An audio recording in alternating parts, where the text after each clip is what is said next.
दोस्तों, अगर आप घर में कोई जानवर पालते हैं, आपको इससे बहुत प्यार है, आप इसका बहुत ख्याल रखते हैं, इसको अच्छा खाना खिलाते हैं, हर वो इक़दामात करते हैं जिससे वो सेहतमंद रहे। लेकिन अगर इसके बरक्स आप इसका ख्याल नहीं रखते, इसको अच्छा खाना नहीं खिलाते या टाइम से खाना नहीं खिलाते, तो क्या होगा? वो बीमार हो जाएगा।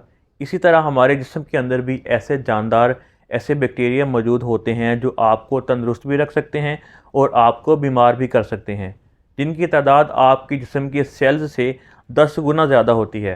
तकरीबन 60 से 100 ट्रिलियन तक इनकी तादाद होती है। और आपके जिस्म की 80% जो क़ुव्वत मुदाफ़त होती है, जो इम्यूनिटी होती है, वो इन बैक्टीरिया पे डिपेंड करती है। तो अगर आप इनका ख्याल नहीं रखते, इनको वो चीज़ें नहीं खिलाएंगे जो इनकी सेहत को बेहतर रख सकती हैं, इनको सेहतमंद रख सकती हैं, तो क्या होगा? आप बीमार हो जाएंगे, आपकी क़ुव्वत मुदाफ़त इंतहाई कमज़ोर हो जाएगी। तो आज मैं आपको 2 ऐसे ताकतवर हथियार बताऊँगा जो आपके जिस्म के लिए बहुत फ़ायदेमंद होते हैं और बीमारियों के ख़िलाफ़ काम करते हैं, जिनके बारे में जानना हर इंसान के लिए इंतहाई ज़रूरी है। मैं बात कर रहा हूँ प्रोबायोटिक्स और प्रीबायोटिक्स की। पहले हम बात कर लेते हैं प्रोबायोटिक्स की।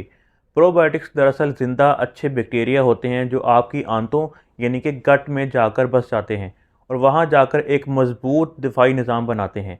ये बैक्टीरिया आपके निज़ामी निज़ाम यानी कि डाइजेस्टिव सिस्टम को बेहतर बनाते हैं, कब्ज़, गैस और उफारे को कम करते हैं, आपकी क़ुव्वत मुदाफ़त यानी कि इम्यून सिस्टम को मज़बूत करते हैं। आपकी गट और दिमाग के दरमियान एक ख़ास कनेक्शन होता है जिसको गट ब्रेन एक्सेस कहा जाता है। अगर आपकी आंतें सेहतमंद हैं तो आपका दिमाग भी बेहतर काम करता है। तो आपकी आंतें कैसे बेहतर रहेंगी अगर ये बैक्टीरिया तंदुरुस्त होंगे? तो अब प्रोबायोटिक्स तो हो गए अच्छे बैक्टीरिया, तो प्रीबायोटिक्स क्या होते हैं? प्रीबायोटिक्स प्रोबायोटिक्स की खुराक को कहा जाता है। यानी प्रीबायोटिक्स ऐसी खुराक होती है जो प्रोबायोटिक्स बैक्टीरिया को ताकतवर बनाती है। तो अगर आप प्रोबायोटिक्स लें और प्रीबायोटिक्स का इस्तेमाल ना करें तो प्रोबायोटिक्स जो बैक्टीरिया होते हैं वो ज़्यादा देर तक आपके जिस्म में ज़िंदा नहीं रह पाते। अगर ये आप दोनों चीज़ें इकट्ठी लेते हैं तो आपका जिस्म एक मज़बूत और सेहतमंद जिस्म बनता है।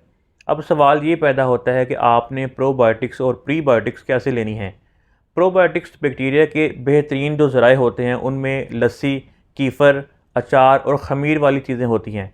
ख़मीर वाली वो चीज़ें जो कुदरती तौर पर ख़मीर होती हैं, मसनूई तौर पे ख़मीर ना की गई हों। और प्रीबायोटिक्स में केला, लहसुन, प्याज, दालें, ओट्स और सब्ज़ियाँ शामिल हैं। इनमें एक ख़ास किस्म का फ़ाइबर होता है जो आपके जिस्म में हज़म नहीं हो पाता, बल्कि सीधा जाकर गट में मौजूद अच्छे बैक्टीरिया को ताकत देता है।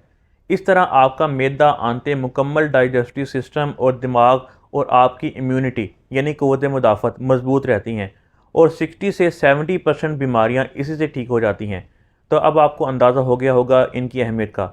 आज के दौर में बहुत सी ऐसी ज़िद्दी बीमारियां हैं जिनमें अगर आप प्रोबायोटिक्स और प्रीबायोटिक्स का इस्तेमाल करते हैं तो ये बीमारियां बग़ैर दवाइयों के ठीक हो जाती हैं और लोग इसकी तरफ तवज्जो नहीं करते और सारी ज़िंदगी जो है दवाइयाँ और तकलीफ़ों में गुजार देते हैं।